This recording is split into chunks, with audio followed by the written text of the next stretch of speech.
Okay, this is the last video of our relationship lecture. So, single parents. I'm sure that many of you were raised by a single parent, and many of you probably are a single parent. And I want you to think about how the parenting experiences differ between a single parent household and a dual parent household. So first, some statistics. More than 40% of births in the U.S. are to unmarried mothers. 2/3 African American, 43% Latina, 26% of European Americans, and 11% of Asian Americans are born to unmarried mothers. So this could be due to divorce and separation. This is how many parents become single. They report feelings of frustration, failure, guilt, overindulgence, loneliness. So single parents have a lot of negative feelings. They also may be long separations, like for military deployment. And in these, separation anxiety is common and strong. So I want you to think about how those negative feelings affect the parent's ability to care for children. I'll make that a discussion question too. So some obstacles that single parents face. They're financially less well off. We talked about how expensive it is to raise a child, and that burden is heavier for single parents. They have to balance work and parenthood, and that's a lot more difficult for them. Single mothers are hit harder. Women are typically paid less than men, so their financial burden is a lot harder. Also, dating. They might feel insecure about interactions between and around partners and children, and having children interferes with romance. It's hard for single parents to date. So now we're going to talk about step, foster, and adoptive parents. These families present some unique challenges. Roughly 1/3 of U.S. couples become these alternative parents at some point. In general, there are few differences, but there are some challenges that biological parents don't have. The first is bonding. These parents typically worry about bonding with their children. They don't have the benefits all the time of that early attachment experience. So children who are older than one and who have formed attachments with other adults may have competing loyalties. Blended families form a very complex system, which is a major reason why remarriages are more likely to divorce. Remarriages with blended families just give more stress, and it's even harder for them to have a good marriage. Behavior and emotional problems are more common among stepchildren than non-stepchildren as well, just because of all these competing loyalties and stresses. Adoptive parents have to contend with birth parents, especially if the child has been attached to them. But this is different than the way step-parents do. Maybe even adopted children may wish to meet their birth parents, and searching for their birth parents may strain their relationship with the adoptive parents, who may interpret the search as a rejection, like their adopted kids don't love them, and so they're seeking out their birth parents instead. And that can put strain on the relationship. Cross-culture adoption can present some challenges. They have to figure out how to establish and maintain a connection with the child's culture of origin. They want to let their child experience their own culture, and so they may try to connect with that community. Research in the Netherlands found that children from different countries, for example Colombia, struggled with looking different from their adoptive parents, and they expressed desires to be white like their parents were. So children who are a different ethnicity than their parents might struggle and feel out of place.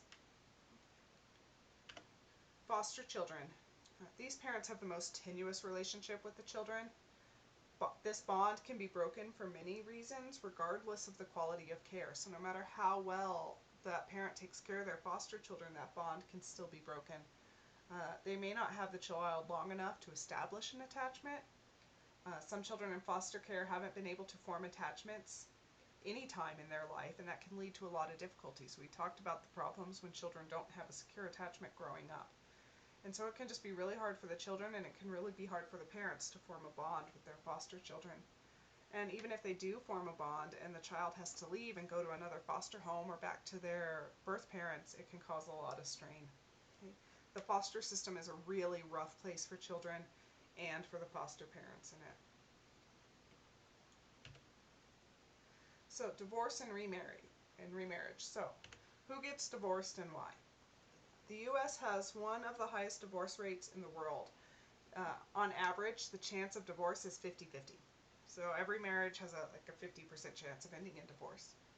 For couples married between the ages of 20 and 24, odds are at 60%. We already talked about how the younger you get married, the more likely you'll be to get divorced. Divorce rates in nearly every developed country have increased over the past several decades. The reasons are varied and complex. Some reasons might be negative emotions displayed during conflict predict divorce earlier in marriage, so people who just display a lot of negative emotions are more likely to get divorced. As time goes on, wives tend to use more accommodating behavior and fewer destructive and withdrawal behaviors, which means couples get better at dealing with conflict over time. So we need to have people move to more accommodating behaviors, and if they can't do that, then they're not going to be good at dealing with conflict and they're more likely to divorce. Also, the absence of positive emotions. If couples just aren't expressing positive emotions for each other. People need to be told they are loved and that what they feel and do matters to their partner. These are just some reasons. There's lots of other reasons for divorce. There's so many we couldn't possibly mention them all. New approaches have been developed to attempt to help couples stay together, including premarital counseling and education about marriage.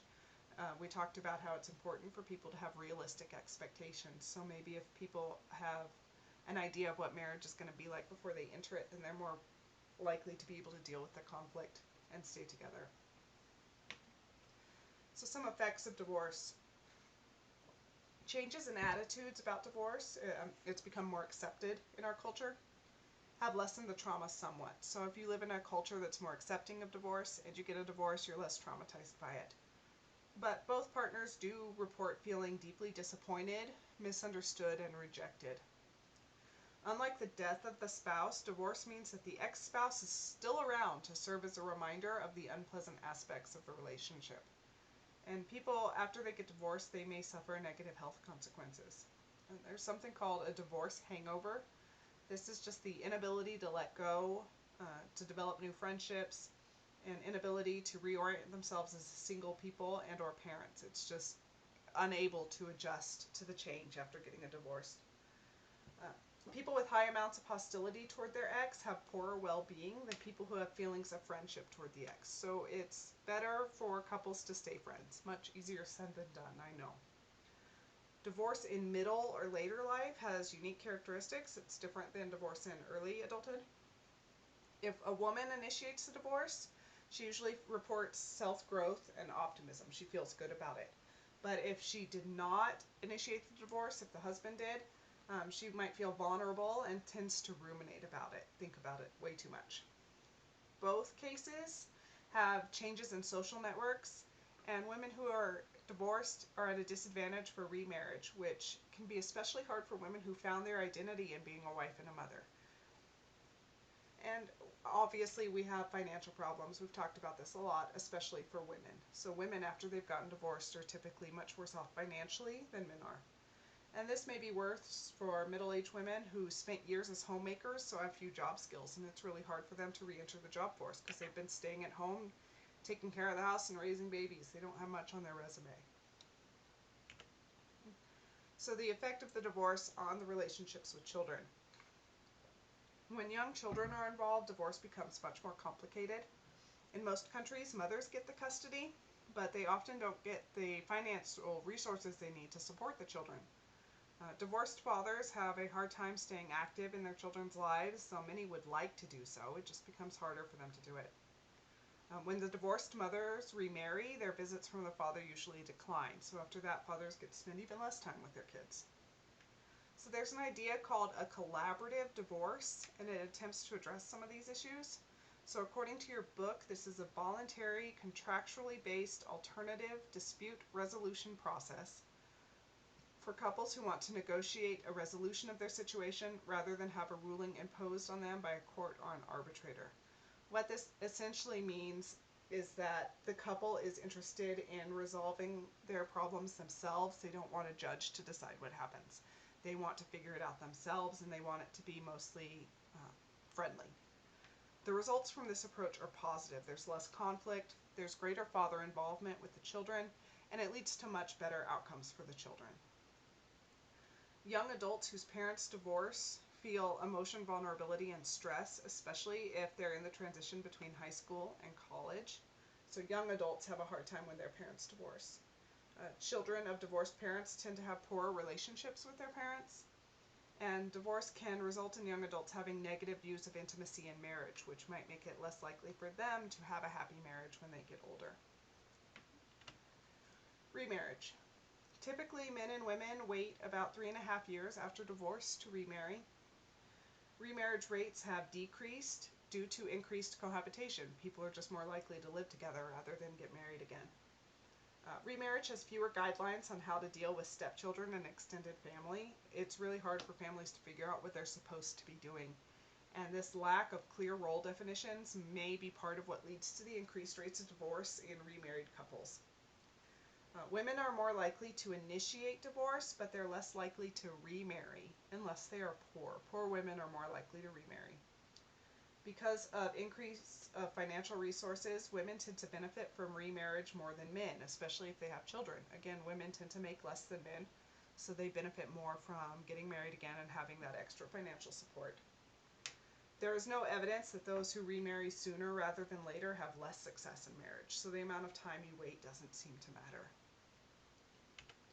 So that's all I had about relationships. If you have any questions, please comment on these videos or post the questions under the discussion forums in Blackboard.